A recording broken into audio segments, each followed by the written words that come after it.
and everything. Um, Residential and commercial, but we talked about that.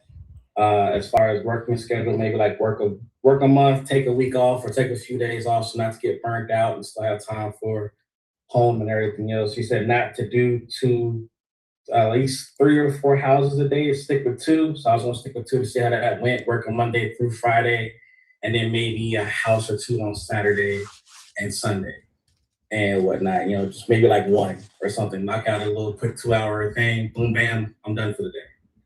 Uh, and I was thinking about starting on my own as opposed to signing that 360 deal that you were talking about, where it seems like people are getting over on you, as opposed to just taking the lumps yourself and whatnot. Now, the only thing I'm not too sure about was the insurance you had to have necessarily for this type of uh, niche trade and whatnot to make sure that you are covering your ass and things of that nature. Like what type of does need to be like $100,000 worth of insurance. Sometimes you need like $1 million worth of insurance and whatnot.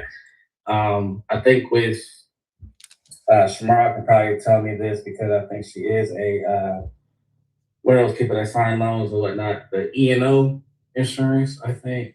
But Hmm. if you miss too many omissions and stuff like that, they can't really sue you. They go through the insurance and stuff like that. So, but that's what I have so far. Good. That's a good dump. You were thinking about a lot of things. A couple things that I heard you say. First of all, insurance. Yes, we do carry E&O, errors and emissions, and also general Yeah. liability. We'll get into that when we have our business class.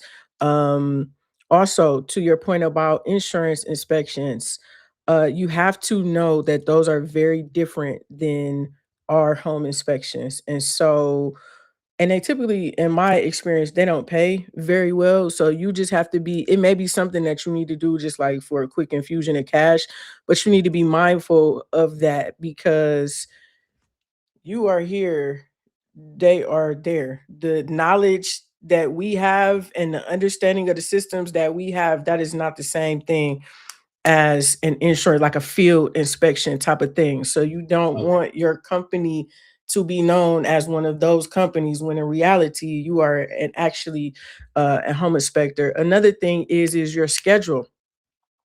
You won't get to determine if you do two a day or three a day or 4 a day. That will be totally outside your control.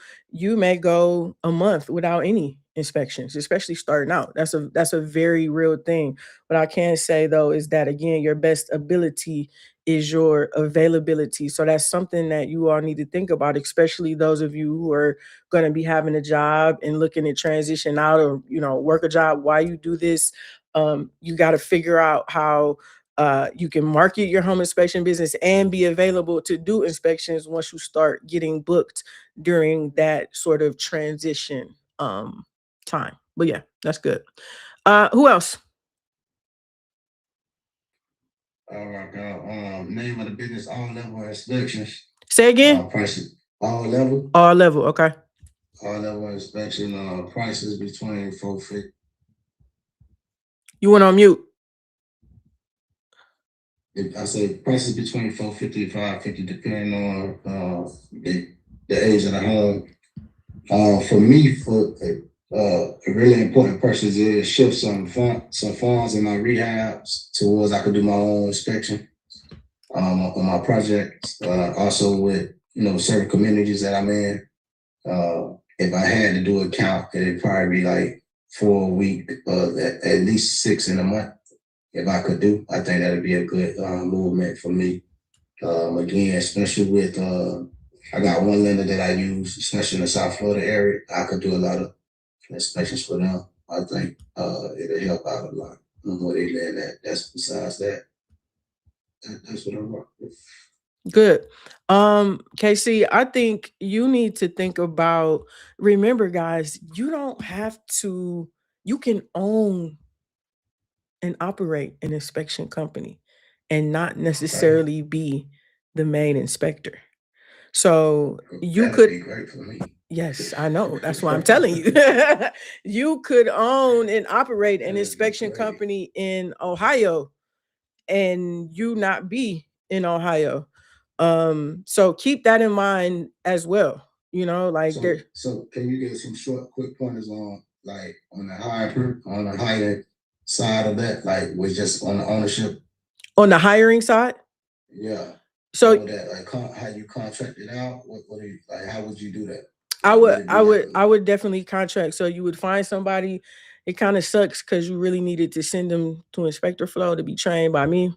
But yeah, you need to find somebody who you can contract with to do the inspections, and you focus on the business side, right? So you will do the marketing, all of that, and then they will show up to do the actual inspection, and you will cut it up with them on you know, on whatever your split is. And also to Al's point, and not everybody is trying to sign you to a 360. There are some good companies out there who you could go to, and whatever the case may be. You just have to be mindful that their priority is them and their business, not you. And most new inspectors, they want to go to a company that they think really like them and really want to help them, and it's like that's just not how it works and how it is. So you just have to be mindful of that. Ask the questions, vet the opportunity, and then make a decision on if it works for you. Be willing to negotiate. Well, no, I'm not going to sign for 3 years. I'll give you 1 year. If I leave after 1 year so that I'm not eating up your business or whatever the case, you just have to be mindful and aware of it. But I just, again, want you to be thinking of all of your options. There's nothing that says you can't own the inspection company. Let me ask you a quick question. Yeah, I know you said this was like one of your last ones. No, the last one. That's it. That's it. You ain't doing no more? IF10 is the final flow. Okay. Who else? To that, I have one quick question before. Have you ever thought about like if one of us does become an owner operator and we do hire others, if we could send our employees to be trained by you in kind of like a accelerated course type deal? Yeah, I have thought about that, and I have offered that, and there have been some students who've taken me up on that, but that was also while I was running the classes. So in the future, I would have to look at what that would look like. I probably wouldn't, just because it wouldn't be the best use of my time and the money. Like I probably couldn't make it make sense. But if somebody, who was serious came to me, I'd probably maybe, consider. More so, I'm gonna keep it a buck with you. It would likely have to be somebody in Cleveland, because that would benefit me. And that's how I could make it make sense, to be honest. Can I ask you a quick question? What if they could get to Cleveland? How long would they have to stay in Cleveland? What do you mean? Like you needed somebody, if I wanted you to train somebody like that, how long would they have to be there in Cleveland with you? No, I don't mean them like being in Cleveland for the training. I mean them going to inspect in Cleveland so that I could use them. When people ask me to do inspections, I would be like, no, go to this person. That's more so what I mean. The training of it, the majority of it can be done like this, because again, before you even get out into the field, we got to go through all of this stuff right here. So y'all, if it applied to you, Casey, like I say, probably you more than anybody else. If you get something together, hit me up, and if it makes sense, it's not something that because I want to run my son through that.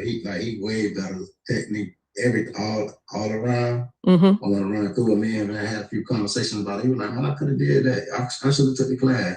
I was like, bro, I ain't know you really was interested into it, because when I mentioned it, he never said nothing. That's why I asked the question. Yeah, he probably had to see you take the first step, and now it's cool. So yeah, we might be able to figure something out, because that was honestly my goal. When I started Inspector Flow, I just knew I was gonna have people from Cleveland out the wazoo. And I was like, well, I'm gonna just train them, and then I'm gonna have my inspection company, and they gonna go do all the inspections. I keep them busy and all that. Out of 100 and some students, I've had less than 10 from Cleveland. So oh, Rosa, I forgot you, but you going a different route. But yeah, the Cleveland thing didn't really pan out, like how I had initially. But I still, to this day, I'm not doing really inspections like that. You have to know me, and to be able to really hit my phone and ask me to do an inspection. So I would like to have inspectors who I know are well trained, who I would feel comfortable, putting my name behind for them to go out and do it. I just don't have that just yet. All right. Who else? Like you just mentioned, I'm trying to go through another route, like building, inspecting work for the city, the benefits and all that stuff. But even if I wasn't, if I had my own little thing going on, it'd probably be like through and through inspection, make sure everybody knows like I'm going through every single part of the home. Any questions, any concerns, if they want additional stuff, yeah, I'll get that done. Of course, it'll be a little extra. However, like I'll said, like TikTok and stuff, like social media, putting myself out there, putting videos and stuff. Because I even watch videos, like Instagram reels, TikTok videos of these inspectors doing stuff. And me, on the other hand, I feel like doing that, you could also go into depth on explaining why these issues aren't issues, like what you can do, that defect thing, point out the defect, tell them why it's an issue, tell them how you could, like, replace it, like give them the information what they should do. I feel like you could definitely utilize social media on that and expand just like who you are, so that way people can understand like what you're doing and it could get like work out of you. Plus, I got friends that are realtors, so business cards are a big thing. I give them a bunch of them so that way whenever they're doing realtor, like showing off houses and stuff, like, hey, you need an inspection done before you buy anything. So, they give them a business card. They're like, look this person up. You can find them on Spectora and go through there, get an inspection scheduled, get it done. Or even like some friends of mine, like everybody's getting married and trying to find houses and stuff. So I'm like, yeah, when I'm an inspector, hit me up. I definitely get that shit done for you, without a doubt. That's a good point. That's a very good point. Most home inspectors that you see show up on the internet are super boring, in my opinion. It's like watching paint dry. I tried to do a podcast with inspectors, and I'm like, man, I can't. These people are super, like, no disrespect, but they was boring. You know what I mean? It's like most home inspectors, because most of them are older white men, most of them come from the perspective of they want to show you how much they know. That's not how social media works.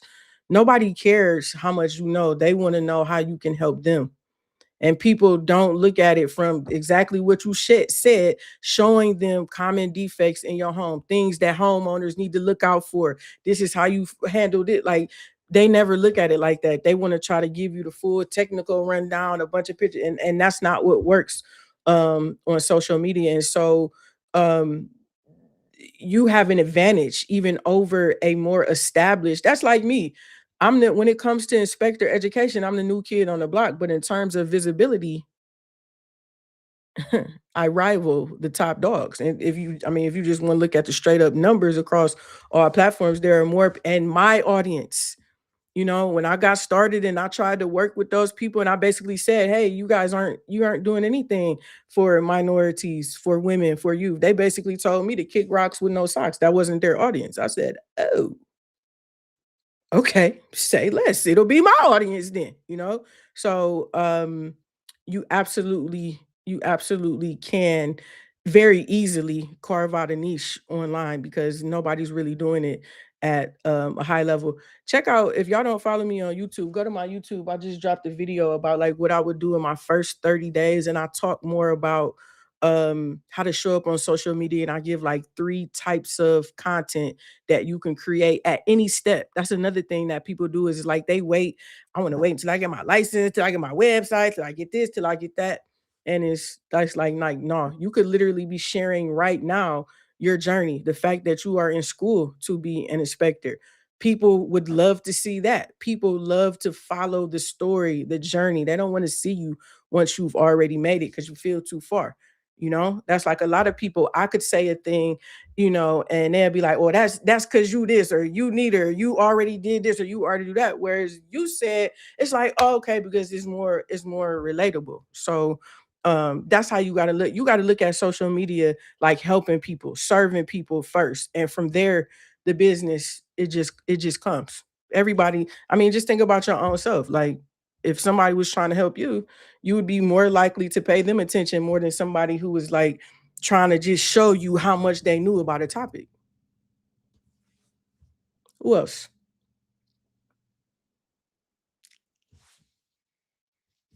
Who else?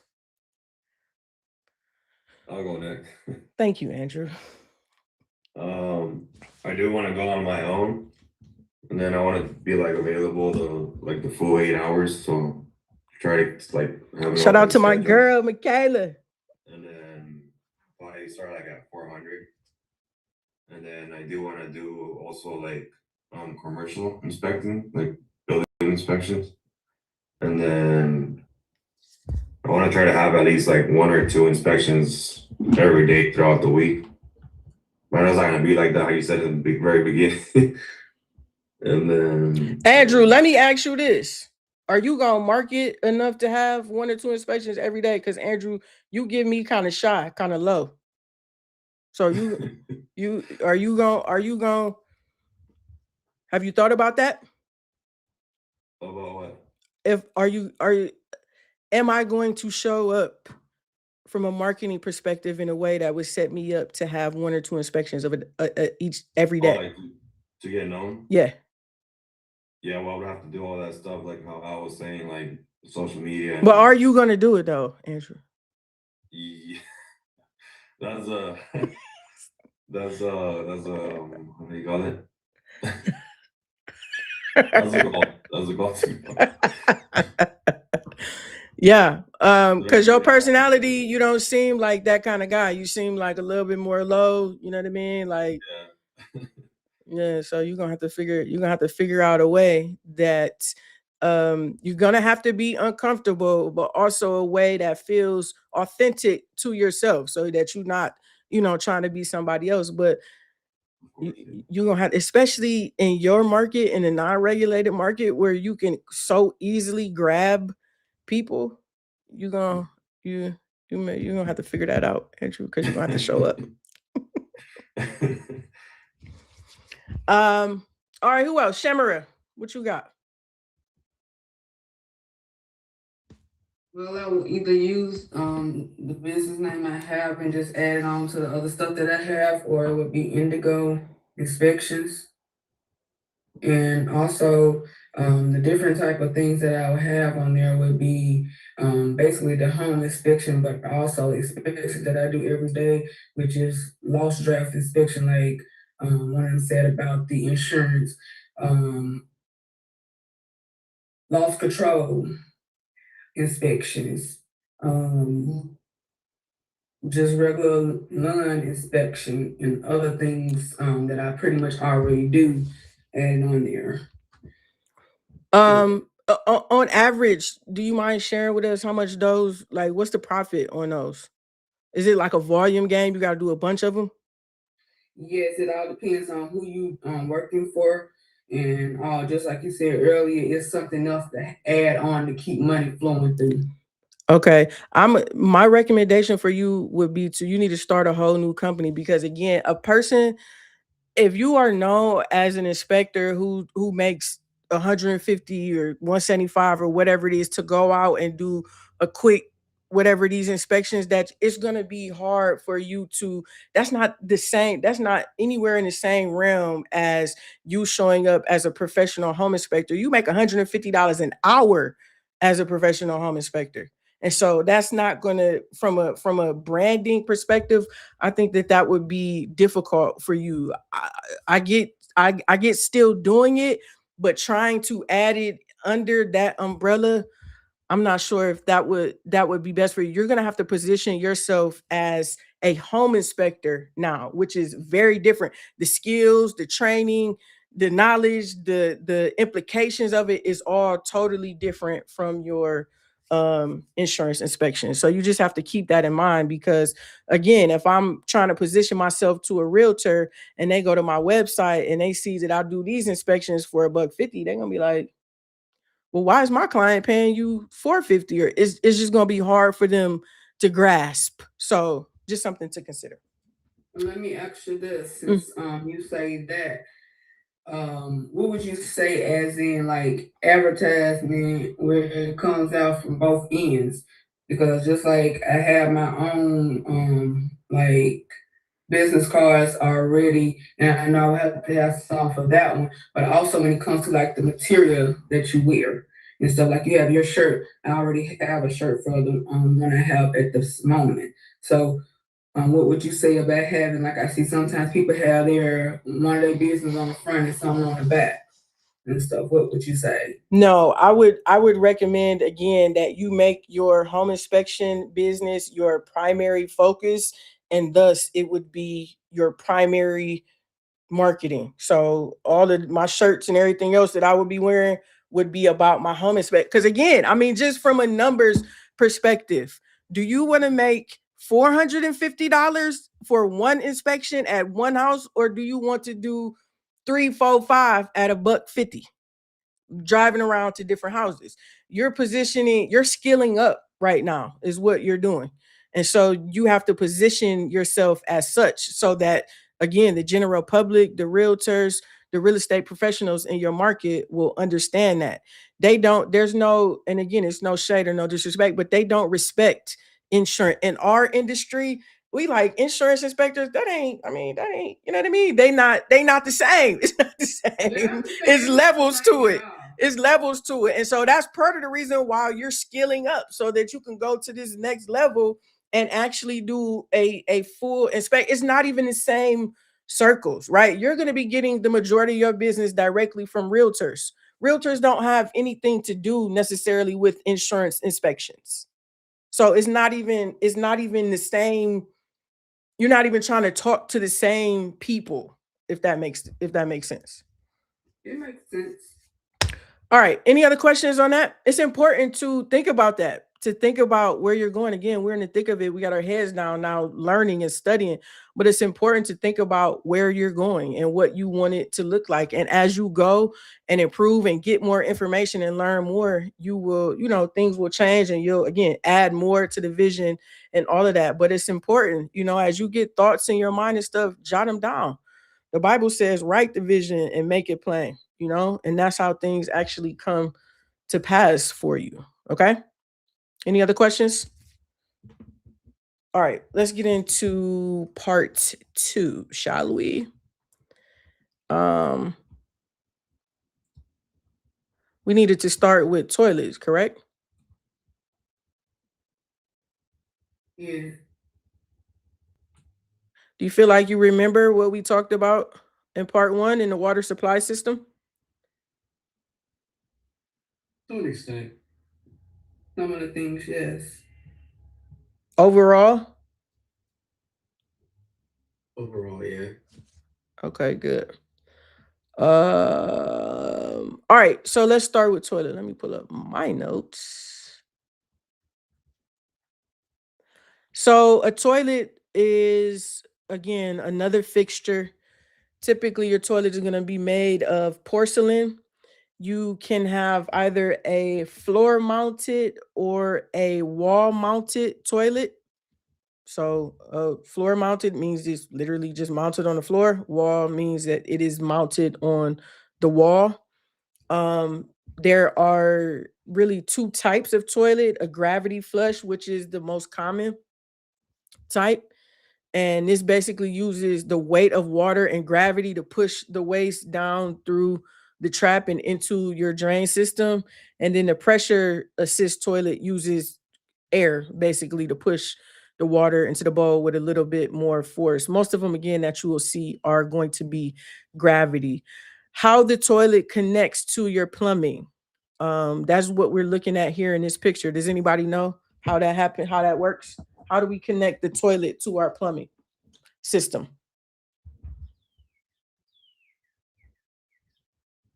Aligning it with the ring and the drainage system. Aligning it with what now? The ring, What kind of ring? the waxing ring, and Is this, so this is the wax ring here. yeah, the yellow one is. And then what's this piece? With the O ring. It starts with an F. Toilet flange. So you have this is basically a fitting, right? And it's mounted to the floor, and that's how we connect the toilet to the drain pipe. You see, you got the purple right there, the purple primer. and is bolted to the floor so that we hold our toilet in place. Then you have your wax ring, which again is the yellow piece here. It is a ring, is made out of wax, and it sits between the base of the toilet, which this is the base of the toilet right here, and then the toilet flange, and it creates a watertight seal so that again you have no water or any gases or anything like that escaping. Okay, over time the wax ring disintegrates, it gets damaged, and it ends up being no more, and then you'll have to replace it. Okay, in terms of our clearance, do you remember what clearance requirements we learned on Friday? Yeah, everything is 1.5. No, clearance. So that means So stepping into the Oh, shower shower would be standing 22 from feet. bathroom, that's at the lavatory. okay, Flowers, give me the shower clearance. 22 inches. 22 inches what? Like 22 inches of shower clearance. What do you mean by that? Stepping into the shower. I need 22 inches of space inside the shower. No, not inside the shower, stepping into the shower. It's The 22 inches opening of high. the doors. Oh, the opening of the shower door needs to be 22 inches wide. Wide. Yes. Okay, great. Thanks for that. What else as it relates to the shower? 24 inches of open space in front of it. 24 inches of open space in front. Yes. Is that correct? Yes. Yes. So Floor space. say again. It's a floor space in front of the shower door. And it's 24. 24 Yes. inches. Okay, and At 20 least. in a 22-inch wide opening. Yes. Yes. Okay, that's correct. So now in front of your toilet, you need at least 21. Same as the sink. 21. Can you do something for me in front of my toilet? And that's from the center of the bowl. 21 inches of clear space in front of your toilet bowl. And then 15 inches of clearance from the center of the toilet to each side wall. So that means that you cannot butt up a vanity right next to the toilet. You should have 15 inches from the center of the toilet that's clear without a vanity or anything. Okay. All right, so let's talk about how the toilet actually works or functions. So, huh? What's the side? 15. Please, 15. 15 on the side, 21 in front. A toilet has two main parts. The bowl, the part that you see and use, that holds water and waste until you flush it, and then the tank. The tank holds water and the parts that basically control how you flush and refill that whole cycle. Okay? Inside the tank. So in your notes, write toilet, to one side, write bowl, to the other side, write tank, and then up under tank, write flush valve assembly, and underneath that, write fill valve assembly.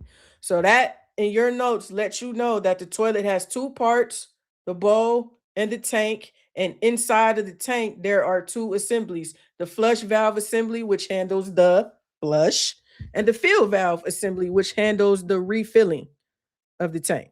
Okay, so with the flush valve assembly, when you push the handle, it lifts this lever.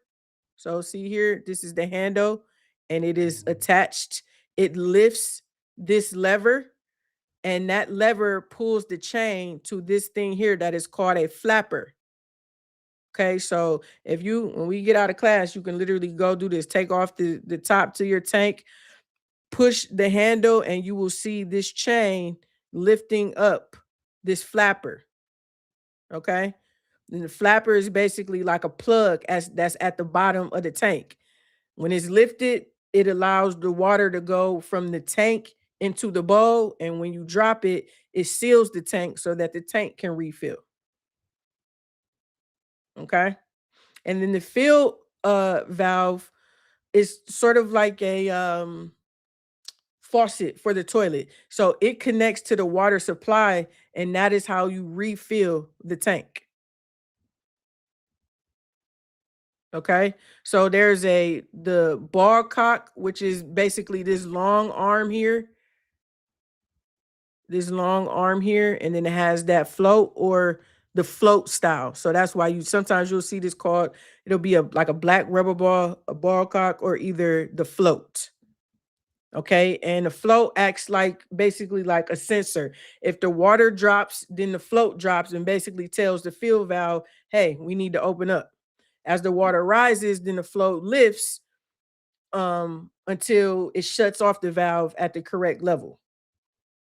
But that can also be adjusted too to give you more water up to a certain point, correct? Which part can be adjusted? The float. No. Because the float is attached to the fill valve assembly right here. Okay. This is the fill valve assembly, and on the arm, or the float is on the arm of that. Okay, so the flood, you push the handle, that lifts the flapper. The water that's stored in the tank is going to pour through the flush valve into your bowl. Okay, this is what creates the siphon that will actually clear out your toilet bowl. Once most of the water in the tank is emptied out, then your flapper drops, right? And it seals the tank back again. So this is when your tank refills. The float has dropped with the water level. That's the signal to the fill valve. Hey, open up and let the water back in to fill it back up. This refill tube basically directs a small stream of water into the bowl as well to fill the water level. So that's what you see right after you flush the toilet, and you see it slowly, the water in the toilet bowl slowly start to come back up. That's what's happening. Okay. And then as the tank fills, the float will rise. Once it gets to a set level, then it shuts off the fill valve and basically is reset. And now you're ready to flush it again. From an inspection perspective, we're obviously doing a visual inspection. You want to make sure that there are no cracks. The first thing that you do is nudge the toilet with your leg, because it should be secure. Going back to our flange, the toilet should be bolted to the floor. So if you nudge it with your leg, it should not move. If it does, that is a defect. Okay. And then you obviously want to operate the toilet. You need to flush it, and you need to see the process that we just talked about. You want to witness that so that you can say in your report, I operated the toilet, appeared to be functioning properly at the time of the inspection. If the tank won't refill, if the bowl doesn't refill, if it runs, any of those things are reportable defects. Okay. All right, let's get on to the drain system. All right, so we talked all about the water supply, how it gets into the house, how it gets to the fixtures. But what happens after you use the water? You got the bathroom sink, you turn on the faucet, run some water, wash your hands. It has to go somewhere. So that's obviously where our drain, waste, and vent system comes from. The three main functions: the drain, carry wastewater away from your fixtures. The minimum sink drain size is what?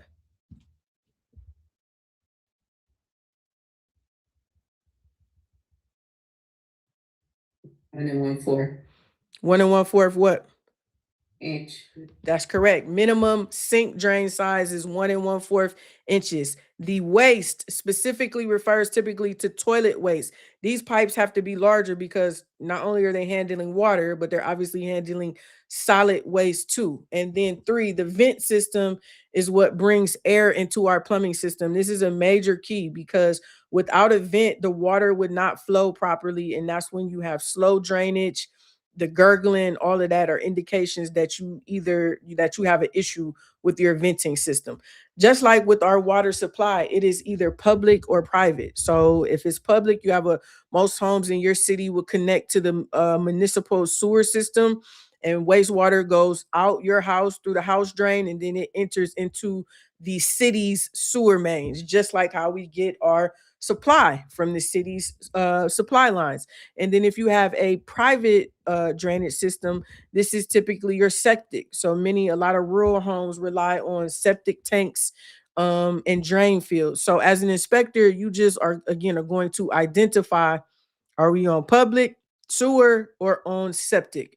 We are not responsible for testing a septic system because that calls for a special license or a credential that starting out you will not have. Okay. So just from an overall inspection perspective, again, if there are problems in the drain, waste, and vent system, you will see slow drainage, you will hear gurgling noises, you will have the odor potentially of sewer gases in the house. If you ever walked into a bathroom and it smells, but nobody has been in there, that is sewer gas that has come up through the pipes because you don't have the proper trap and seal. Okay, so this is how our water and waste leaves the house. It's made up of, we got drains to carry water, waste pipes for solid, and then pipes for venting to keep everything basically flowing smoothly. Okay, so let's look at some of the components of the drain system, starting with the tailpiece. The very first section of pipe that you'll see under the sink is called a tailpiece.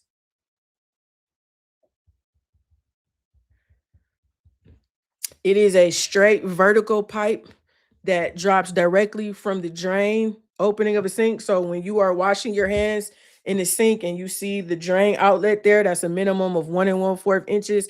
Directly connected to that up underneath is the tailpipe or tailpiece, starting right here. So it's the connector between the sink itself and basically the rest of the drainage system. In newer homes, it'll be PVC.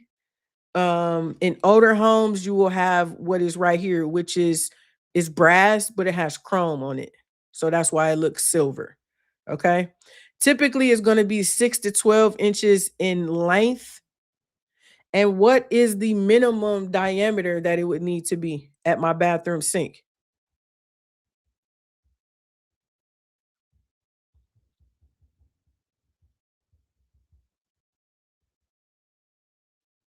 Minimum diameter for my bathroom sink.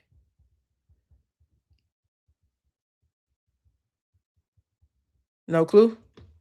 What do you think? Think about it. This is the tailpiece. It's connected to the drain.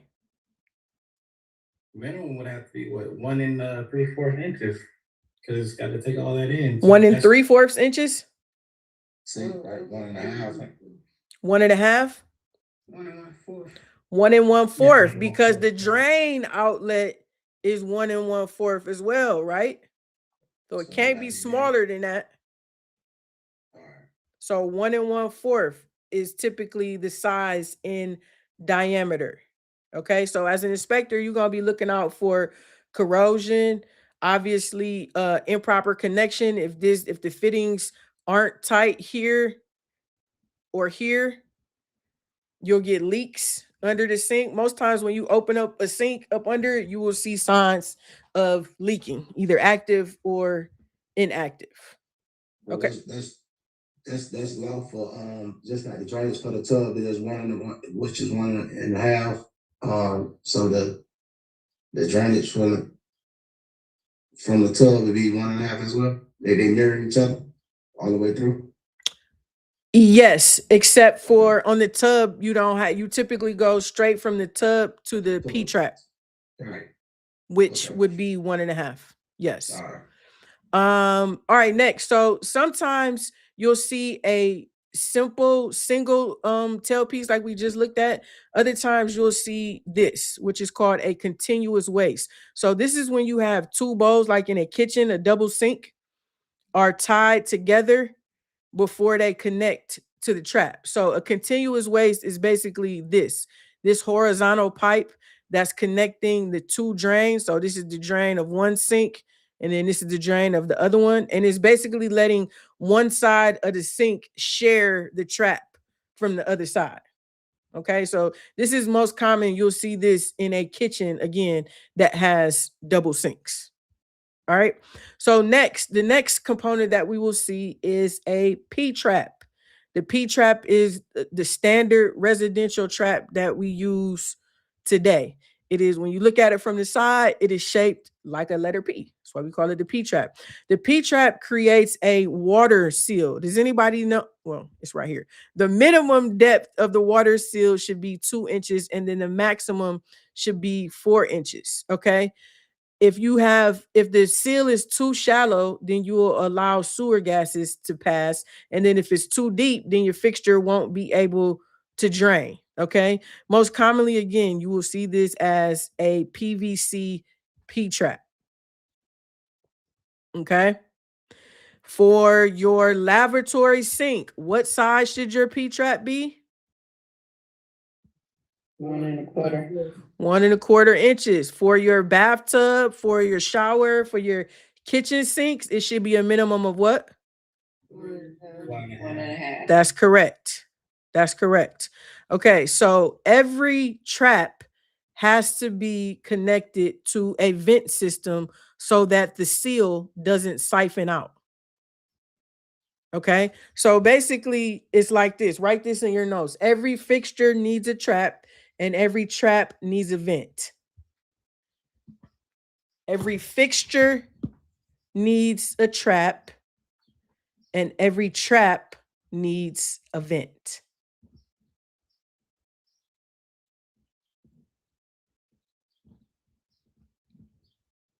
Now, there are older style traps, S trap. Instead of a P, it looks like an S. A drum trap. I just had to remove one of those. I did a new tub and a rental, and it had a drum trap, and we ended up having to remove the whole floor area to remove it out, cut it, and then actually add the P trap. So if you see those older style traps, I would call it out as a defect because it's going to end up causing them issue, right?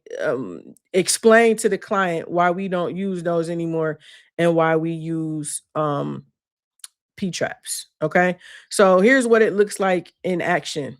Your P trap, in terms of your installation, it has to be located within 30 inches horizontally from the fixture drain. So this is the fixture drain right here. Oh, hold up. Andrew got knocked out. Somebody have Andrew's number?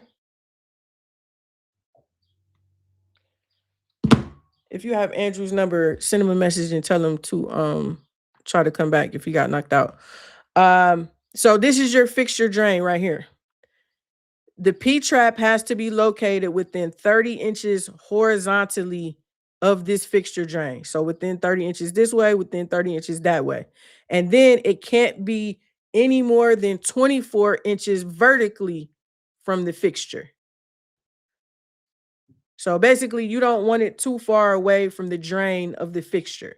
And you want it to be level so that you keep your water seal intact.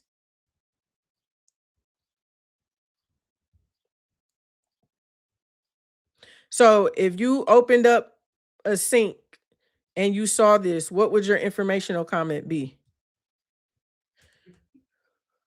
Shamara, what would your informational comment be? It look like it's a defect going on.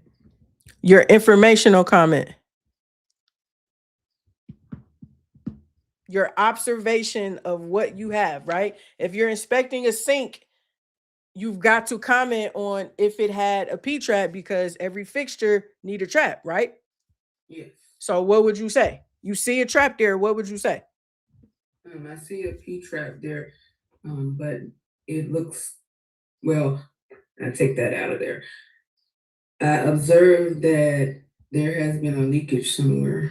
Now, keep in mind, you're not going to, our informational comments are different from our defect comments. are informational or observations and education. Our defect is there's something wrong. So we have to still comment on we still have to comment on the fact that we observed it there. And then if there's a defect, we will also have a defect comment. So what would you say for your informational comment? Okay, there is a P-trap, under the sink, What sink? the kitchen sink. Okay. What's the material of the P-trap? The P-trap is PVC piping. And also, the chrome and brass type material. So the kitchen sink had or was equipped with a PVC P-trap. You will also typically be able to either see or feel the water seal in there. Okay, so you want to speak to that too. I also observed, huh? That it was a continuous one too, because it looks like there's another one attached to it. This is a continuous waste. That is correct. Continuous waste. Now, if you were to let's say there was no trap here, that would be a what? That's correct. So what would your defect comment be? In the kitchen sink, there was not a P-trap or a continuous waste trap. The continuous waste is not a trap. So don't get that confused. It's not a continuous waste is more like a tailpiece. It's not a trap. So there was no trap at the kitchen sink. What's the next part? There is a continuous waste. Nope, that's not a part of your defect comment. The first part of the defect comment is to identify the defect. What's the second part? Tell the reason why. Okay, so what's the reason why this matters, that there's no trap there? It matters because it would not let your water flush through the drainage system or pass through.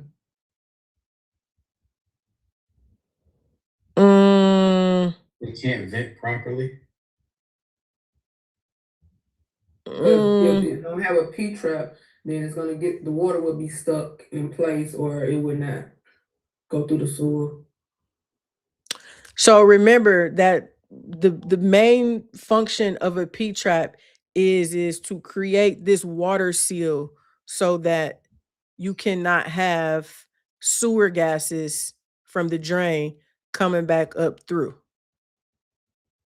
That is the main purpose of the P-trap.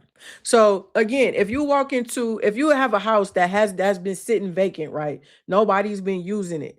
And because nobody's used it, this water seal would have evaporated, would have dried up. When you go into that bathroom, again, it's gonna smell like rotten eggs, right? Have you experienced that before? Mm-hmm. That is because those are sewer gases that you smell. And that is because they have come through the drain system. There's no water seal right here to stop them. So they came right up through this drain in your sink. Those are the sewer gases. So the P-trap's job is to maintain this water seal so that we don't have that. So no visible trap was observed below the kitchen sink. What's the implication of it not being there? To prevent the gas from flowing up through the sink.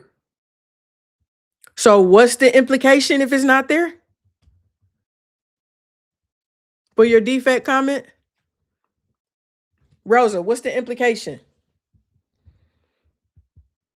I recommend a The implication.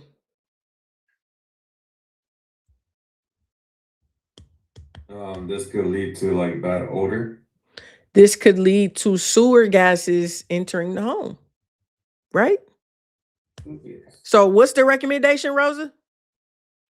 I would recommend licensed plumbers who evaluate and to add a P-trap to your. Nope, you don't even need to have that because you need to let the licensed plumber say what they're going to do. So your recommendation is only to have it evaluated by a licensed plumber who will then come and say, hey, y'all don't have no P-trap. That's the problem. Okay? Remember your defect comment format every single time. So your the flow of the water it's in the fixture, it's in the sink. Where does it go next? Where does it go through next, I should say? Your trap The arm. leaks in the P-trap. Wait, what? I didn't hear. Your trap arm. From the fixture, To the tailpiece. okay, to the tailpiece, then where? To To the the P-trap. P-trap. Okay, then where? To the trap arm. To the what? The trap arm. That's correct. And then where? Who was drains? Y'all was on the road. I figured, hey, let's just keep it going. To your branch drain, which we'll talk about here in a minute. Okay. But fixture, tailpiece, P-trap. Okay. This is your trap arm, which basically is going to connect the trap to your fixture drain. Okay. So the fixture drain starts at basically the trap outlet or where the trap stops and runs to the point where it connects to the larger branch drain. It is basically the runway where the water, the wastewater is leaving the trap and is going towards the larger drain system. Now, your fixture drain has to slope an inch of a foot, a half inch per foot toward the drain. Why is that? To allow the water. To allow what? The flow of Water to move. But I thought it was under pressure. No, she was in gravity. I thought we talked about on Friday that the water was under pressure. So why do we need gravity? That's coming out the sink, out the faucet. What's coming out the faucet? The water that's under pressure. The released water. Okay, so the water that's going through the drain is not under pressure then too? I thought that was There's the no glide. movement That's why going you on. got It's the just little- sliding that's why out. you had a little slope. Yeah. Slope For the to use direction gravity of for the it. drain. GP. Okay, so you're telling me that the drain system uses gravity to help drain, while the supply system, the water comes in Pressure. under pressure. Yes. Correct. Okay, that's correct. Next time you could just say that. Okay, so that's why the fixture drain has to slope a half an inch per foot toward the drain because we're relying on gravity to help us. If you have too little slope, the water's not going to drain out fast enough, which means you're going to have standing water or clogs. If you got too much slope, then the water will run ahead of your solids, or the vent connection will be too low beneath the trap, which is going to siphon out the water. So it has to be sloped just right, half an inch per foot. Okay. Now, a lot of this we will not see because again, this is pretty much so the extent of what you will see in the kitchen and the bathroom. Okay, so this is the fixture drain here. It's the trap outlet right here. It ends, boom, picks up as a fixture drain. And then on the other side of this, it is connecting it to the larger drainage system. Okay. Next, we have an AAV or an air admittance valve. This is basically how we're talking about every fixture needs a trap and every trap needs a vent. Well, what happens if we can't vent basically outside? We use a mechanical vent, and that is what the AAV is. It's a mechanical one-way valve that basically lets air into the drainage system whenever you need it. This is common under, again, your kitchen or your bathroom sinks, or it's also very common in island sinks, where you can't run a vertical vent through the wall, you will use an AAV, an air admittance valve. Okay? And then we have a main drain stack. Okay, so in plumbing, all of these vertical pipes are called stacks. Okay, they're all called stacks. And then we add words to them based upon what they do. So you will hear people say a soil stack, a waste stack, a drain stack, soil pipe. All of it is the same. It's a vertical pipe that's carrying wastewater from the upper floors in your house down to the building drain. Okay, this is like the main collection point for all of your branch drains. From all of the different levels of your house, they're all feeding into your main drain stack. And this is going to typically run vertically through the building from the highest or from the basement all the way up through the highest fixture and then protruding through the roof. A lot of times these will be, again, in interior walls or inside of shafts or chases, so that again we can't necessarily see them. If you're in an area with basements, we can see ours. They're going to be in the basement. It's going to be the biggest pipe in the basement.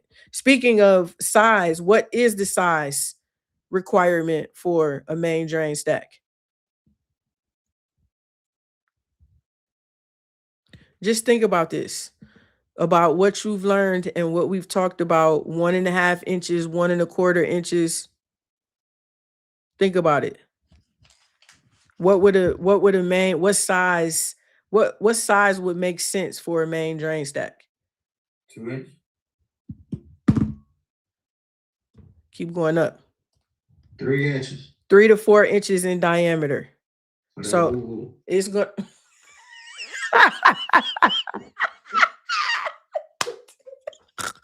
Yes. Okay.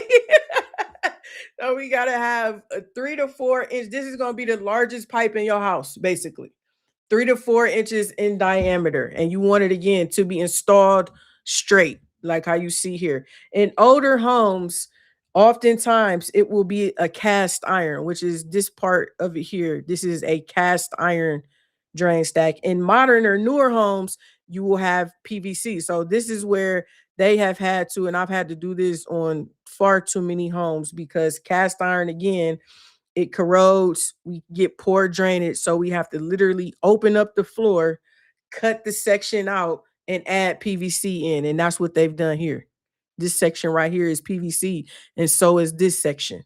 So we know that they've done the same thing here. You can almost even see. Is this one of my house? No, I don't think it's mine. This, you can see where they've opened up the floor here and added in this PVC portion. Okay. So what to look for during your inspection? The size. Is it adequately sized? How will you tell?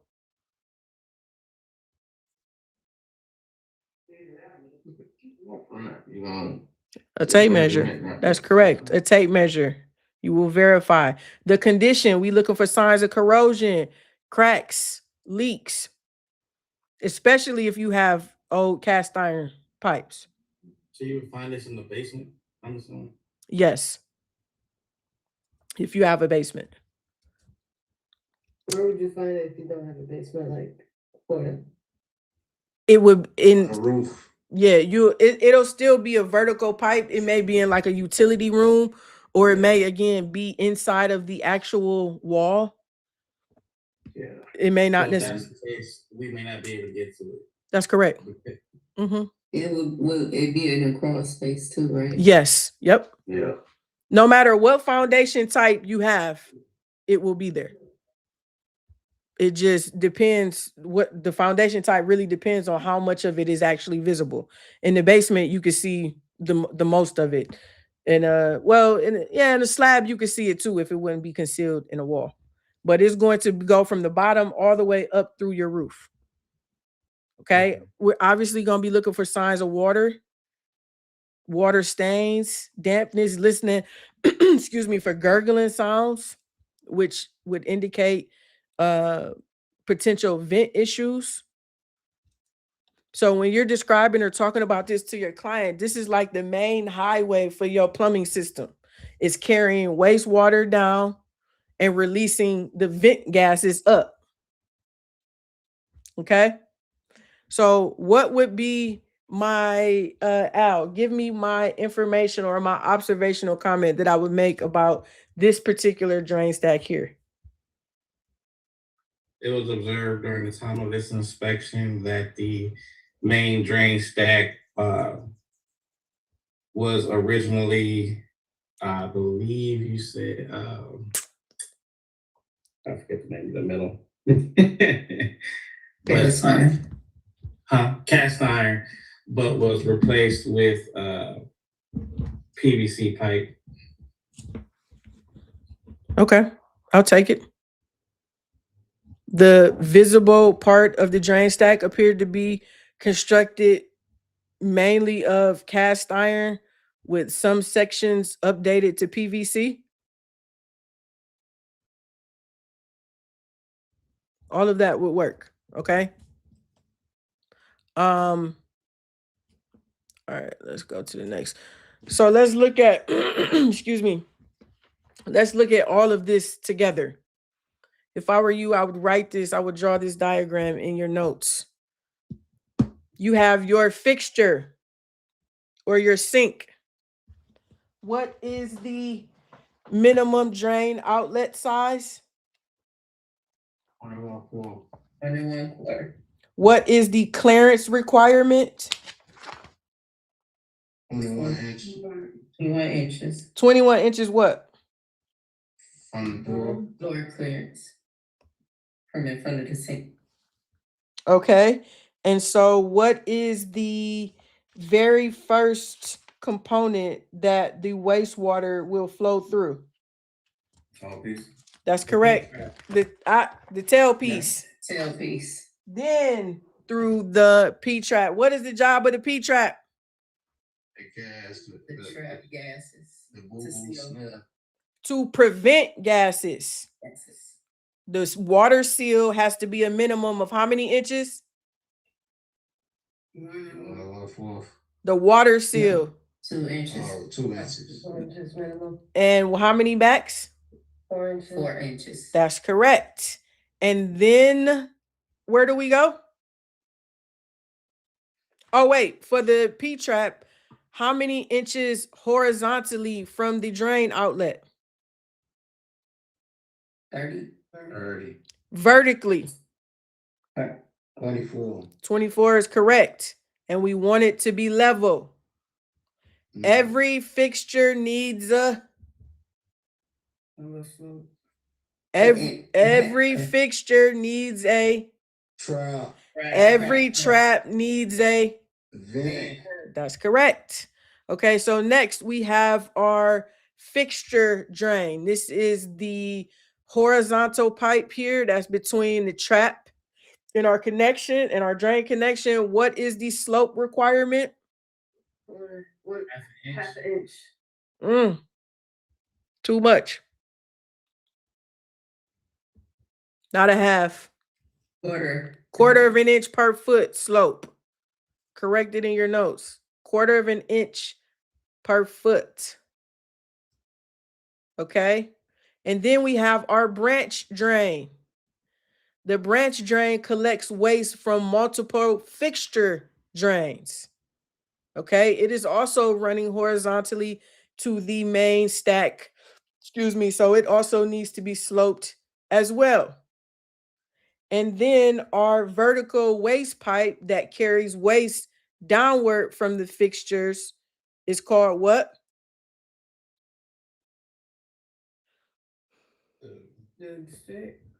Which one? The main drain stack. What is its size? 3 to 4. 3 to 4 inches in diameter. Now, we need to talk about, or do I leave that? Hold up. Let me see. Okay, I'm gonna mention it and then we get into it here in a minute. So the stack vent, actually, I'm gonna just leave it. The drain stack The main drain stack, is the main collector from all of our branch drains, which is collecting from our fixture drains. The main stack then connects to what? To the building. To the building drain, which is the lowest part of the drainage system that is inside of the house. It's collecting the wastewater from all of your stacks, all of your branch drain. It runs horizontally at the lowest level of the house. So in the basement, in the crawl space. And the building drain then connects to what? Sewer. And that is the pipe that is outside of the house that's carrying our waste from the building drain to the public sewer. Okay. And then clean outs, we talk about too. Clean outs is just an access point where you can open up a clean out and basically literally clean out the drainage pipe, or that is where you insert your sewer scope. Okay. So that's what the vacuum people be doing? The vacuum? Yes. What do you mean the vacuum? It's like they stick something down in the drainage system and then have it sucking out. Yeah, that's how they access it. It's through the clean out. Okay. All right. So now let's talk about the drain pipe material. Okay. So we looked at the traps, the drains, vents, stacks, all of that. And now we need to look at the material that these pipes are built from. Again, a lot of this is concealed either underground or in walls. So a lot of it you won't be able to see during your inspection. And the material that's used is going to depend on the age of the home. Okay. And also your region where you're located at. This is why it's very important to understand. You're learning, again, the 10 major systems of a home, but you need to know what is most common in your area, right? So that you will know what materials are common and what configuration is common. Just like how we talked about with the supply lines before the 1950s, drain lines were made of typically cast iron or clay. Okay. From the 50s on, we started using plastic. So PVC, ABS, which is like black plastic. Okay. The best way to evaluate the condition of your main drain and sewer lines is with the sewer scope. That's really the only way, which is, again, they insert a camera, they run it through the line. You're standing on the outside and you can literally see what the condition of your drain pipes are. That's really the only way that you can actually see or evaluate the condition of the pipe. You might be able to get some evidence, again, if you have gurgling or slow drainage, but to actually visually see the condition, you need a sewer scope, which is why it is such an important ancillary service. Okay. That either you could offer yourself or you could partner with a company who does sewer scopes, but it's something very important for your client. Okay. I'm going to go through these quickly because all of this is in the book and you can read it. And I want to make sure we get to the venting system. But ABS, again, this is plastic, black plastic. We use these for our building sewer pipes and also our interior drain lines. Okay. Most of it, again, is black, is rigid, but it is lighter. Cast iron, the culprit. This is, again, this was standard back in the day in homes built before like the 50s or 60s. This is used for our drain, all of our drain lines. You find this again in vertical stacks. And it could be, again, combined with other materials like we saw. Cast iron is very heavy, very rigid. It will typically look like a dark brown or like a black. It can last you a long time, but it is prone to corrosion on the inside of the pipe over time. And these are also known to have root intrusion. So when you have cast iron pipes buried in the ground, typically roots from trees and stuff can make its way into your cast iron pipes. Clay, again, this was like the original. It's been around for centuries, for like a very long time, mainly found in underground sewer lines. So in a lot of our cities, the sewer lines are clay, lead. You also sometimes see these in storm drainage. Of course, we have our galvanized. Same things apply. We're just, instead of on the supply side of things, we're talking about the drainage side of things. Same thing with our PVC. We can use PVC for our drain and waste pipes, for our vent pipes, for our sewer lines.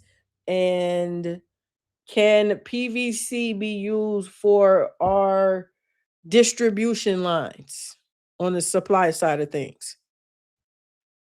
No, Why not? We get water under pressure. no, because it's Cold water. rated for 100 degrees Fahrenheit. Because it's rated for 100 degrees Fahrenheit. Yes, So what does that mean? PVC. it will not be able to take 125. It won't be able to withstand the hot water. So that's why, excuse me, we can use it for our cold water supply, but it cannot take the hot water. So it is ideal for drainage, being that on our drainage side of things, we only have the cold water. Okay. Are some additional fittings, right? So these are the types, or yeah, the types of our drain pipe material: ABS, PVC, cast iron, clay, galvanized, so on and so forth.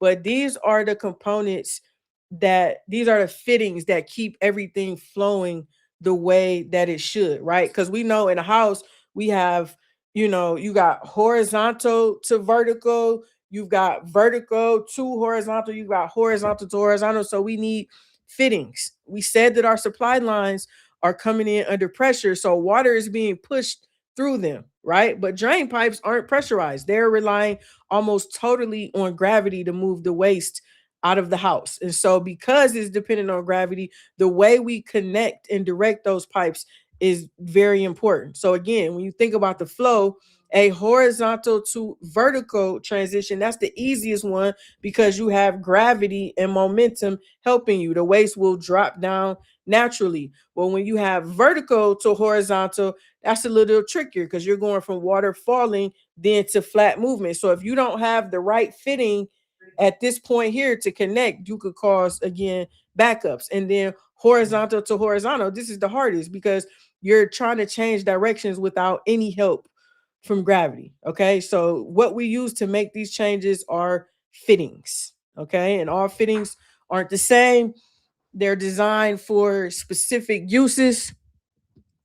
And the fitting needs to make sense basically for the flow direction. Is it helping the gravity, or is it working against it? Okay, so the fittings are just as important as the actual pipe itself. So we start out with a bend or an elbow. This is a fitting that's connecting, that will connect two pipes and change the direction of the flow. Again, most people, like, the slang term is elbows. Okay, and bends are the proper term is bend though, and they are identified by the degrees of turn. So how much it will turn or change the direction of the flow. Okay, so we have a quarter bend, which is a 90-degree bend. This is a very sharp directional fitting. So this would be like, again, if we had a vertical pipe and then we were trying to change it to a horizontal, what would be right here would be a 90-degree or quarter bend.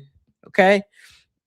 Excuse me. Then you have an eighth of a bend, which is a 45-degree. I think you got like a 22 and also a 60. Okay. So the number is just, again, the degree of turn. And then we have quarter bends as well. Quarter bends come in a long, they call it a long sweep versus a short sweep. A longer turn, gives you a smoother gradual bend, which is better for drainage instead of a sharp turn. You want to have the gradual turn that helps drain everything out better. Then we have a sanitary T, which is here, shaped like the letter T. You insert this into a vertical pipe right here to accept flow. Okay, and then this can come in a single. This is a single right here. You can have it be a double T. And let's look at the Y's. We also have a Y fitting, which is this one right here. You insert these into either a vertical right here or a horizontal pipe to change the direction. Okay. And then your TY is very similar. So for just a regular Y, the branch inlet, this is coming in at a 45-degree angle. With a TY, the inlet is coming in at a 90-degree angle. Okay. So these are, again, very important. Not only are your drainage pipes, but the fittings that you have. Again, unfortunately, you won't really be able to see these much because they will be concealed in the wall. But that is how we are making turns and directing the flow of water within the drainage system. And then this is what we talked about earlier, a clean out. Okay, so at some point your system is going to get blocked, and so the clean out will give you a way to access the inside of the pipe so that a plumber can either run a snake and clear the blockage or insert the camera to be able to see it. Your building sewer clean out has to be within 10 feet of where the building drain connects to the building sewer.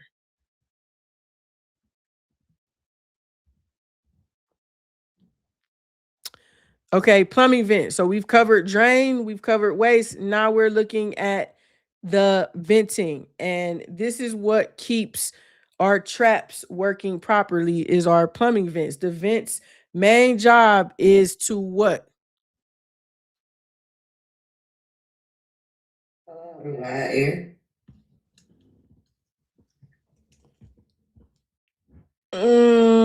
Yes, but the main job of your vent, why does To release sewer gases.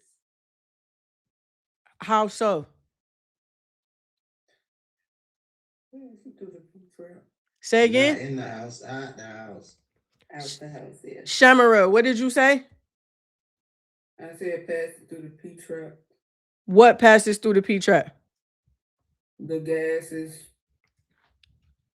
Basically, Yes. So without your vent, the air pressure that's inside of your pipes is going to either push or pull the water seal in your P trap right out. And once that seal is gone, then you will have the sewer gases that can enter your home. Okay. So I need you to remember that the vent, yes, it is introducing air into the system, but it is protecting the trap. The trap is protecting you from the sewer gases. Okay. Every single fixture or every single trapped fixture needs a vent. This can be a roof vent, which is the most common. We've been talking about the ones that's running through the roof to the outside for air, or what is the mechanical type of vent or device that we just talked about that can also allow air. Right under the sink, correct? The AAV. That's correct. The AAV, the air admittance valve. Okay. So when you are going through your inspection, if after flushing you hear like gurgling or sucking noises, that's likely a venting problem. If you are draining out the tub and the toilet bubbles, that's a venting problem. If the water levels in your toilet fluctuate, that's a venting problem. If you got those sewer smells near your drains, that's a vent. So these are all signs. While we are really not able to see these vent pipes, these are all signs that there is an issue with venting. Okay. And so vents are just as important as your drain and as your trap, even though they're invisible, but without them, our drain, this system will not work right. Okay. So it's very important that you are looking out for the signs, the indication of a potential issue, being that we can't actually visually lay our eyes on the actual vent pipes. Okay. So, I got a question about that. uh-huh. Okay, so you know how you were talking about like gurgling and stuff, how it could be a vent pipe. Mhm. Would they like fix themselves? With what fix itself?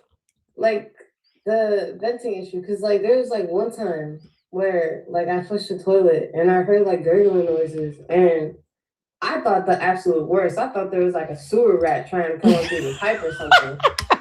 And I was just scared and confused, but eventually it went away.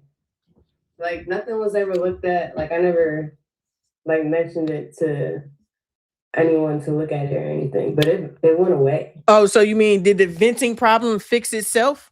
Yeah. No, it wouldn't have fixed itself. You may have been, I don't know if you were operating anything else like the sink at the same time, or something going on simultaneously as to why you saw that gurgling, but whatever the issue is still there. It's probably just all of these things, they start out very small. A lot of people wouldn't even pay attention to it. Most people, if the toilet gurgle, as long as everything go down in the way, we all good. You on to the next one. So they start out as very small signs and indications of a larger issue. But no, So should I get this checked out? where did it happen at? Cause all right, I'm be real with y'all. When I take a shit, I flush twice. Yeah. Do you have to flush twice because everything ain't going away, or you just like? Yeah, because Wow, that's I sad. always clog the toilet. My shits are like they're horrendous. Like I shit, I flush it away, then I clean up, and then I flush that away. I gotta do it twice, or else something's gonna clog. Okay. So I flush it, and then I just There you see all go. this gurgling shit. I'm like, what the hell just happened? I was just confused. I did my business, flushed it again. It was a little gurgling, but like. Were you that was running the like sink? A few months ago. Were you? No. Okay, so did you allow enough? Now this goes back to the toilet and your fill valve assembly. Did you allow the toilet an opportunity to refill? Yes, of course. I spent like 10 minutes in that bathroom just handling my business. So yes, I let it get itself together and refill the bowl again before I flush it. I let it go silent. I hear no noises. I let it go silent. It only happened at one time. Yeah.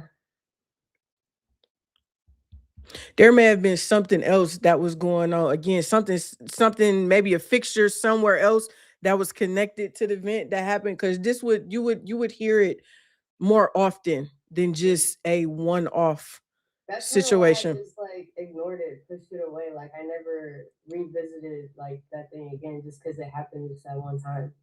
Because somebody else been in the bathroom at the same time, someone else. Yep. It could have been. Yep. There's, like, Or not, or just using the sink somewhere else, turning it on, and that changes the pressure. Somebody opens up the sink, that changes the pressure. So it could have been one of those. Because again, a venting issue is gonna be more than a one-off thing. You're gonna continue to see and experience this. All right. All right, let's get into this because this also might clear some stuff up. So let's break this down. Remember, a plumbing stack is just a vertical pipe. It either moves waist down to the main drain, and they can also provide ventilation. So we have different types of stacks, like we talked about the main drain stack. Okay, a stack vent is basically the upper portion of that main drain stack. So this is what we see here. So where's my pointer? This is our, where's my pointer? This is our drain stack, our main stack, our soil stack, whatever you want to call it. Okay. Below the highest fixture, it is working as strictly a drain pipe carrying waste down. Okay, so we got a fixture here, we got a fixture there. So below these fixtures, this is just strictly drain pipe, carrying waste down. But once you get above the highest connection or the highest fixture, the pipe is no longer carrying waste. It becomes the vent portion. That's why we call it a stack vent. Okay, it's like a 2-in-1 pipe. Below the highest fixture, it's a drain stack. Above the highest fixture, it is a stack vent. Does that make sense? That vent portion is what continues straight through the roof and lets air into the system while also releasing the sewer gases outside. So the purpose of our stack vent is, again, to carry the sewer gases out and to allow air in so that we can drain smoothly. Now, that's not to be confused with a vent stack. Okay, so let's look at this. In this diagram, we have a tub that's on the first floor. We have our P-trap.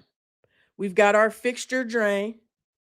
We've got our vertical stack. We've got an upstairs toilet. What are we missing?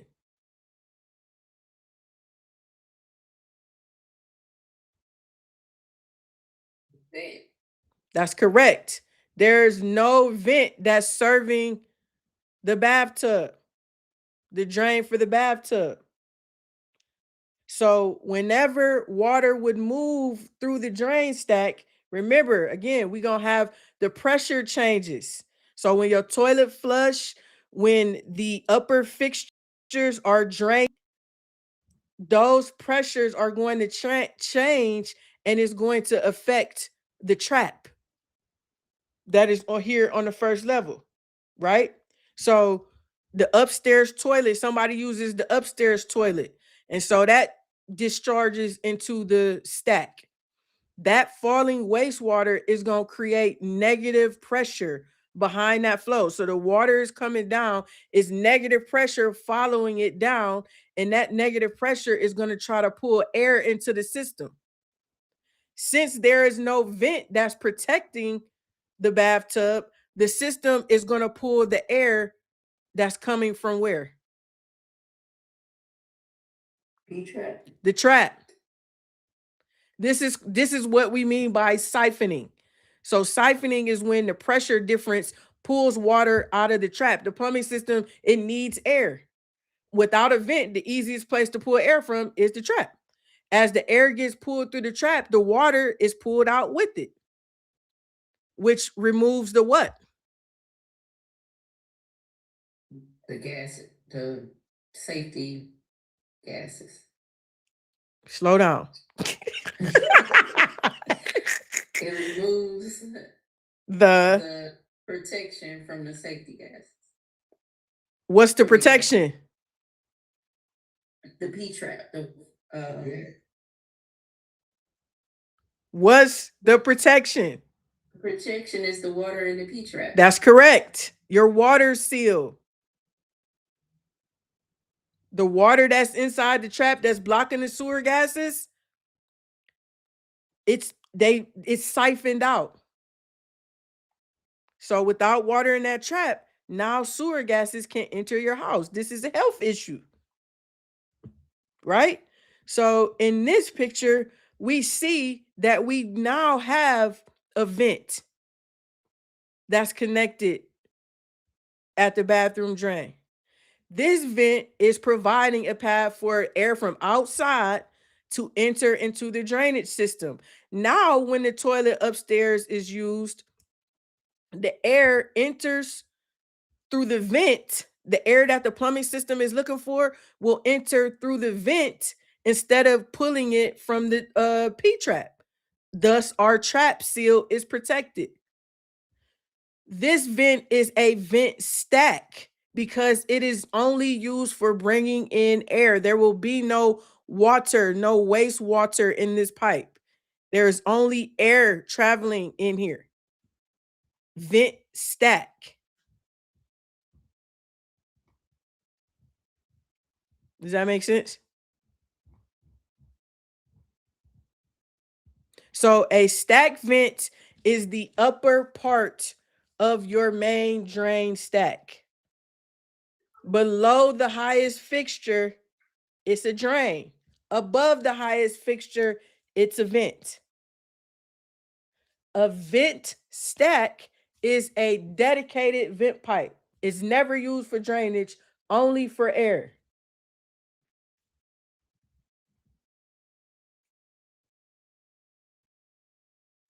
Is that clear? Run it one more time, either, I think. Which part? Run it one more time. Like, just Okay, go so over the look. whole concept again. Okay, so this is a first floor bathtub, right? And we got our tail, we got our P-trap, we got our fixture drain, and this is our main drain stack that's running through the house, right? All of our fixtures drain into this main drain stack. Correct? Yes. So there is no vent. We said that every fixture needs a trap. We got our trap. Every trap needs a vent. We're missing the vent. We don't have it. That's a problem, right? So in this case, when somebody upstairs, like how you just said, because somebody upstairs have used the bathroom, somebody upstairs in Rose's house used the bathroom. Okay. Now that waste is coming down the main drain stack. Okay. But because of how pressure and air works in a pipe, there's negative pressure that's coming right behind the water. That negative pressure is it's almost like your lungs. It's grasping for air. It needs air into the plumbing system to make sure that the drainage happens. Okay? Since there is no vent that's protecting this fixture, the bathtub, the system says, hey, we'll pull some air from right here because we got the trap right there. Okay? That part is called siphoning, when the difference in pressure pulls water out of your trap. Okay? The plumbing system is starved for air. It got to have it. So if there is no vent to provide it, I'm going to pull it from wherever I can, and that is the trap. So as air gets pulled through the trap, you know the water is coming with it. That's what removes your water seal. Once your water seal is removed, this trap is empty. So now we can have sewer gases coming up through your bathtub. And then in this picture, this is how it's supposed to be. So we still have our main drain stack here, Okay. but we also have a vent stack. So this is a whole nother PVC pipe. Smaller than it. Correct. Smaller than the main drain. It goes through the roof and it connects down here into the drainage system. So that now when that upstairs toilet discharges, we have air coming into the drainage system. We don't need to pull it from the P-trap. We have air coming in, which allows us to drain smoothly. And our seal in our P-trap is protected. So our vent stack only carries air. Its only job is to bring in the air for us for drainage and to release the sewer gases. Think about it like this. If you have a gallon of water, right, and you turn it upside down and you take the lid off of it and you try to dump all of the water out, it's going to what? It's going to chug. If you stab it and insert air, it's going to drain out smooth. It's going to come out fine. No problem, no chug, no gurgling, no nothing. It's the same thing with your plumbing system. If you don't have air in your system, you aren't going to be able to drain smoothly. Only the presence of air because we gotta neutralize those pressures in our pipes. Only adding air is what makes you have a smooth drain experience.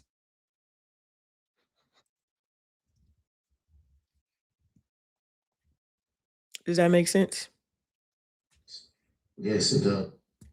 So you understand and can explain the difference between a stack vent and a vent stack?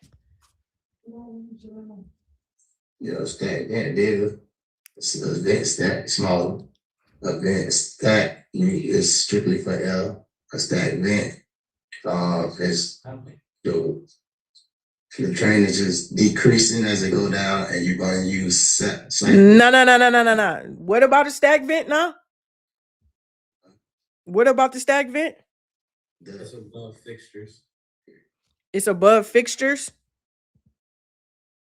What'd you say? What'd you say, Al? It's the upper portion of the main drain stack. It's the upper portion of the main drain stack. What does that mean? So the main drainage is the higher part of it, How do I know where the higher starts at? the fixtures. What about the fixtures? Isn't the highest fixture? You wrote below the highest fixture is a drain. Above the highest fixture is a stack vent. Okay, but what does that mean? If you had to explain it to your son, how would you explain it to him? Okay. Below the highest fixture is just running out. Above it is Why is that significant? The below, above, why does that matter? Why is it significant? because it's the one part is just flushing out. The other part is working through the traps and the seals, etc. If I'm not mistaken. If I'm your son, I'm confused, Pops. You got to come a little bit better than that, Daddy-o. Hold on. Let me see. I can explain it. I understand what you're saying. I want you to understand the implication of the fixtures. You saying below this and above that, and why does that matter? Why is that significant? Because of the gases we trying to avoid and not being here sick in the house. So again, the upper portion of the main drain stack. Okay, so put it like this. Say in this picture, we're on the second floor of the house, right? And these are the fixtures that are in our bathroom on the second floor. Above this, there's no other floor. It's just the attic and then the roof. So we don't have no more need for any draining, right? These the last fixtures that we have to drain, correct? Okay. So for our main drain stack, above this fixture point, there is no more drainage. Okay. All we need now is air so that when we get to these fixtures, the air is entering into the stack so that it will drain smoothly, so that when we flush the toilet, there is no gurgling. So that is why above the highest fixture, it is a stack vent. The stack is now operating as a vent. There's no drainage going on. But below these fixtures, because we got a first floor, right? And we got our first floor toilet, we got our first floor sinks. So we do have more drainage down there. Does everybody get that? Yeah.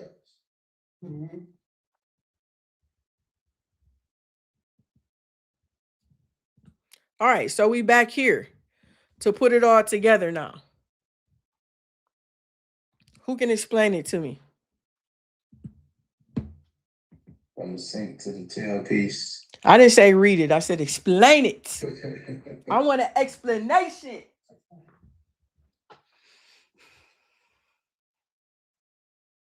No, No, what? no, I was talking about it. Oh, who can explain it?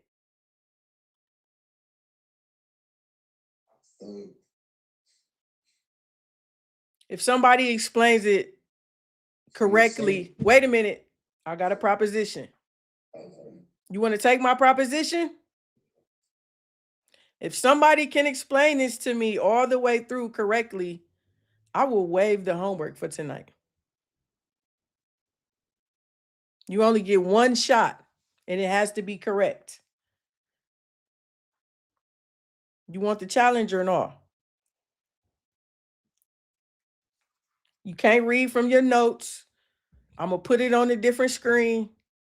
Explain it to me.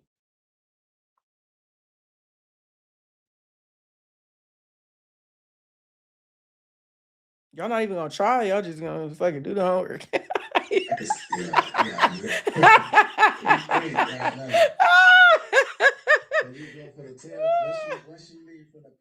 No. You ain't about to try to just slide it in. No, you're not going to. Are you officially accepting the challenge, Casey? After the third in, I'm stuck. What if we help each other? What if we bounce off? Nah. You got to represent. You got to represent. One flow is all we know. Nobody gonna take me up? Say it again. I understand how it works, but just explaining it is a different story. Well, how? If you understand how it works, you should be able to explain it. Andrew, you don't want to take a crack? I'll do it. Man, y'all scary, man. I'll do it. Okay, go ahead. Come on, Andrew, you got the floor. Let's go.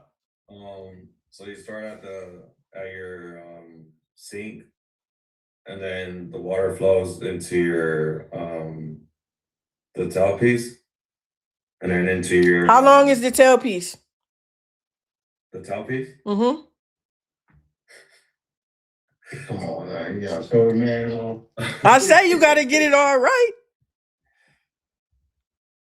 We'll go to the bathroom. Damn, Flores, you ain't got no faith. And You said we couldn't help him. no, No. no helping. How long is the tailpiece? 24 inches? No. 6 to 12 inches. 6 to 12 inches. Okay, so Shammer, you taking over. I can't speak next time. Wow. Okay, so wait a minute. Y'all just told me y'all understood it. Y'all didn't have no questions or nothing. So why you can't explain it back to me? Okay, let me do this. I'll give you the diagram back. Let me do that. Okay, after the trap, then we have the drain. Wait. You didn't. What about the trap? You stopped at the tailpiece. What about the trap? What type of trap? What's the size? How you install it? We didn't go over how to install it. Shit, you crazy. Don't try to play me. Put it on there and put some tape on it. Okay, so I guess it's safe to say we're doing our homework tonight. The last thing I want to cover is the size of the vent. Okay, so again, we understand now that every fixture needs a trap, and every trap needs a. That's correct. So the diameter or the size of the vent pipe matters. The minimum vent pipe size is what? How many? 3 to 4 inches. The minimum vent pipe size. 3 to 4 inches. Right? 2 inches. The minimum is 3 inches. Why are you okay? Explain your answer. Support your answer. Why are you saying 3 inches?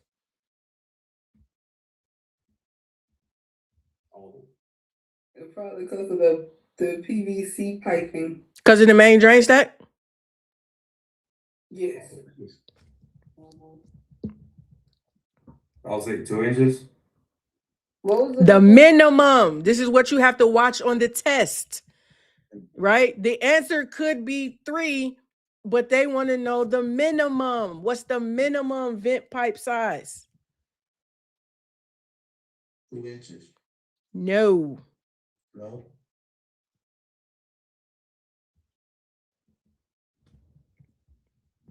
The minimum vent pipe size. 1 inch? 1 1/4 inch. Yes, 1 1/4 inches is the minimum vent pipe size. Write that down.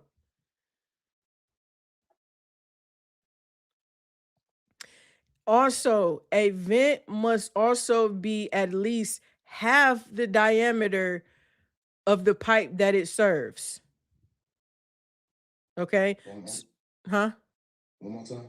A vent must also be at least half the diameter of a pipe that it serves.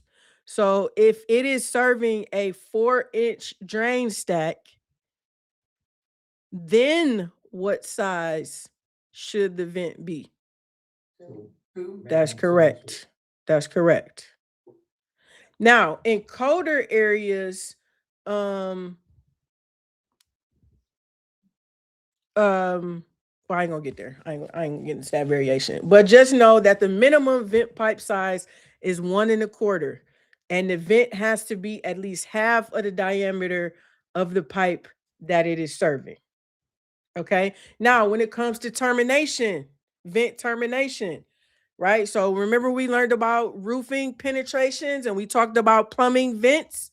Now you know what the plumbing vent is and what it is doing. A vent must extend at least 6 inches above the roof.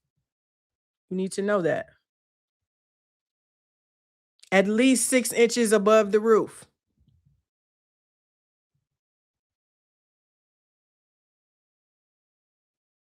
The vent must also be at least 10 feet horizontally or 4 feet below a window or a door. So basically, it can't be anywhere near a window or a door. 10 feet horizontally away or at least 4 feet below. Why does that matter? That's correct. So sewer gases don't drift inside. That is something that you could mark up on your report, and the realtor and the buyer be like, why did you mark that? What's wrong with that? Blah, blah, blah. Not never knowing or considering that this pipe is releasing sewer gases from your waste. Okay? So you don't want your vent right below or next to a window.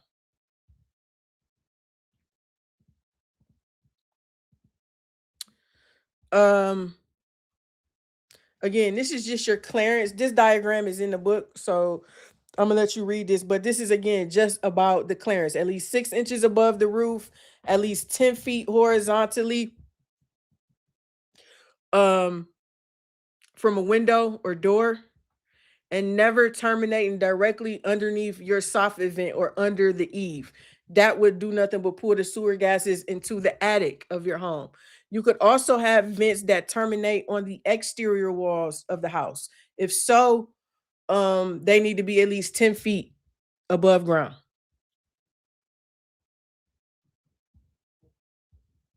Okay? I think that's enough. I think we'll put a pin in it there. What questions do you have?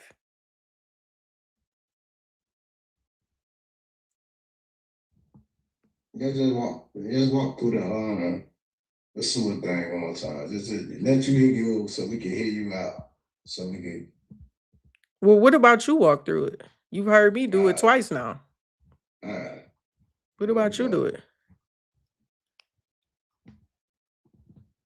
That's the picture we looking for. Yep. So what do we have going on?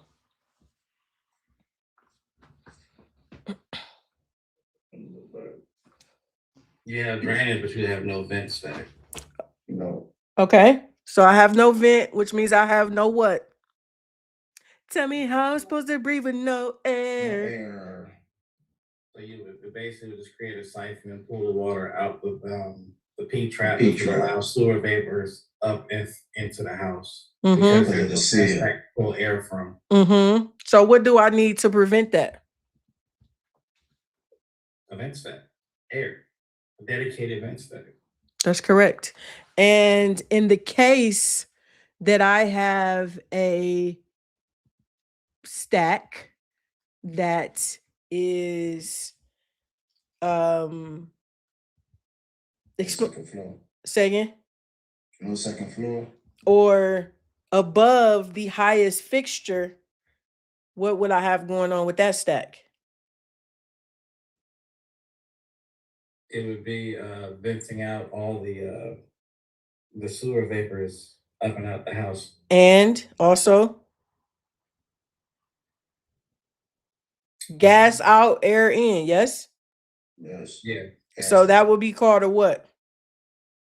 Stack vent. Yes, sir.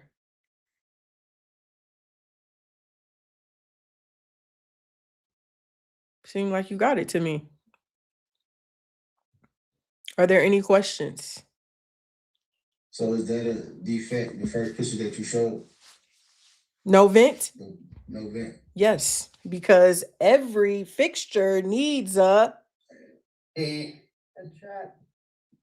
a trap, and every trap needs a vent. yeah. So without that, Oh, that is a defect. so that's what the individual vent was in that picture. Yeah. That's what it was throwing me. In this one, Yes, that's what Yeah. the individual vent was. The first. the pipe vent right there. stack is just bringing in the air. Mhm. This is my drainage stack or my soil stack. Above this point, there are no more fixtures. So it is operating as a vent only. It is a stack vent. Below this, I have additional fixtures. So I still need a means of drainage. Right. It was an individual vent right next to the fixture drain that was thrown on me originally. It's the it's just representing that each trap needs a vent.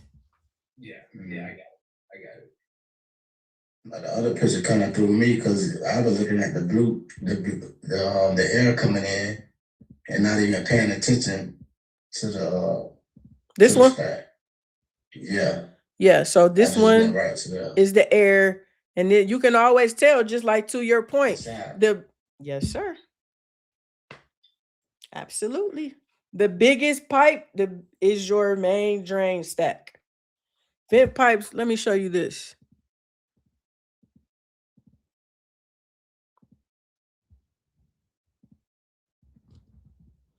Okay, so this Yeah. picture here on the right, this is a Yeah. bathtub that we are roughing in, right?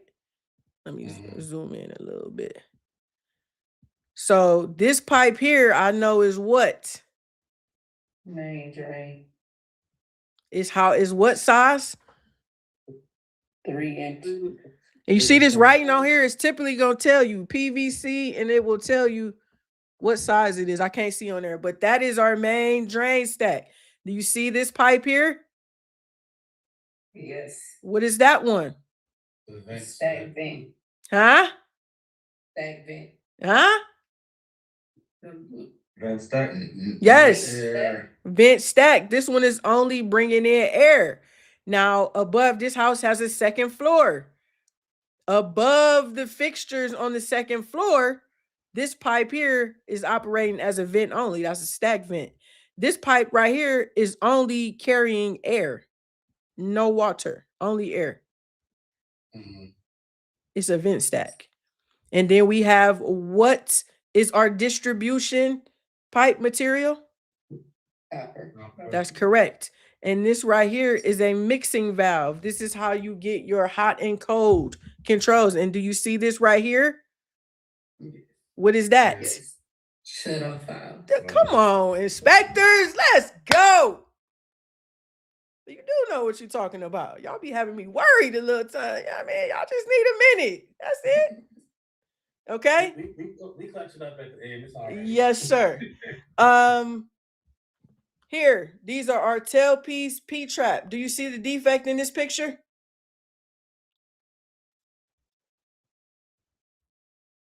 You only have one shut off valve? I'm pointing to it. Oh, it's not. It's a you may The feed trap is forward? no, it is a No, it's- flexible or accordion style drain. If you see any flex pipe or any of those accordion, the pipes that can compress, expand, yes, that is a defect. It's a defect. You call it out. Okay. You can see here our distribution lines are what material? PEX. Our distribution lines bringing in the hot and the cold water, red and blue, that's PEX. Our P-trap is PVC. In this case, this is a cast iron stack. Do you see this huge notch in the joist? You see? And the connection of, this is a coupling to connect that PVC pipe into the cast iron? With solid cement. Yes. And then on this one over here, this is our water heater. So remember I was telling you, it shows you. So this is our what? Who? Cold Cold what? water, Cold water what? cold water inlet. Yes, cold water inlet, which connects to what inside the tank? The dip tube. When I dip, you dip. Now, what's the other one? Hot water outlet, And its material is? copper. And what's the defect? The Corrosion. Corrosion. Heavy corrosion. This is also a defect here. When this draft hood is not properly strapped to that, that's a defect. When it's not, when the joints aren't connected, or when they try to seal them up with duct tape, all of that is a defect. so you saying that it don't supposed to be that way? Wh- With wh- duct tape on there? No, absolutely not. No, I'm asking that because they did that one time in my house when they came and they taped it up. And that's from the gas company here. Now, they taped up the draft hood? Yes, that little the little bit right there where it's like a little line cracked a little bit. Wait, here or here? Yes, right there where you have it at. This is the cold water inlet. Not This, that one. not this one? Go back to the middle. This? The vent hood.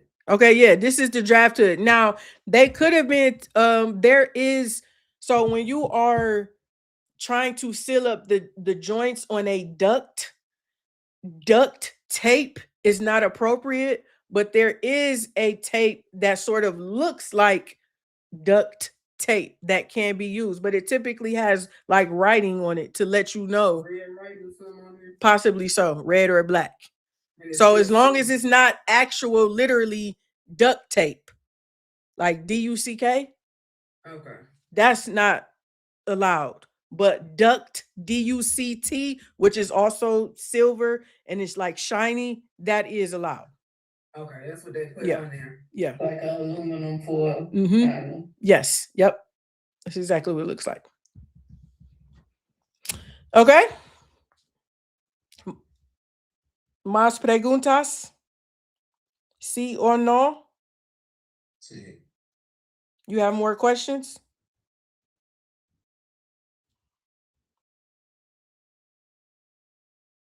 No? No más preguntas? Should the outlet one, the hot water, should it have a insulation like the cold one? When you're looking at those? No, and you don't really, you're not necessarily required to have that. Some people, this isn't, we're in a cold, this is in Cleveland, so it gets super cold here. So that's why you see it on that cold water inlet. Okay.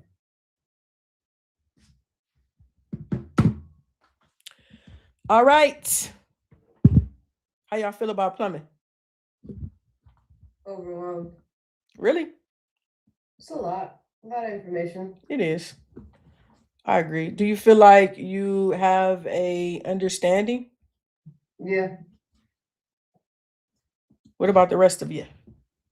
yeah, Yes. you sort of understand the big picture, right? It's the details, the Mhm. names, the measurements, and all of that that you don't have. But you're gonna get that in your 90 minutes of study this week. Starting with tomorrow, you all have off. I know you're off. So you're gonna be studying tomorrow, you're gonna be working on your homework, and it's gonna all come together, right? Speaking of the homework, because I just got the email for the homework assignment from today. Is it the same one for the homework assignment that you? Yeah, sent so out? on Friday, I didn't release it because I forgot to mention one thing, that the report is to be done in Spectora. So I didn't mention that to you. So I didn't want to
All right, YouTube. Thanks for tuning in. Let me see how I put myself on here. Thanks for tuning in. Y'all just got to see the behind the scenes at my inspector flow class for IF10. This was our plumbing part 2. If you haven't already, make sure you hit the like button. Let me see if there are any questions in here before I get up out of here. Hit the like button, subscribe, go check out some of the other trainings, leave questions. I answer the questions via video. I love how rich. Oh, thank you. I don't know how to pronounce your name, but Robinson, thank you. I appreciate that. Thank you so much. Thank you so much. Nicole, what's up? Shout out to the alumni in the building. All right, I think I got everything. If there are no more questions, y'all be blessed. Have a great week.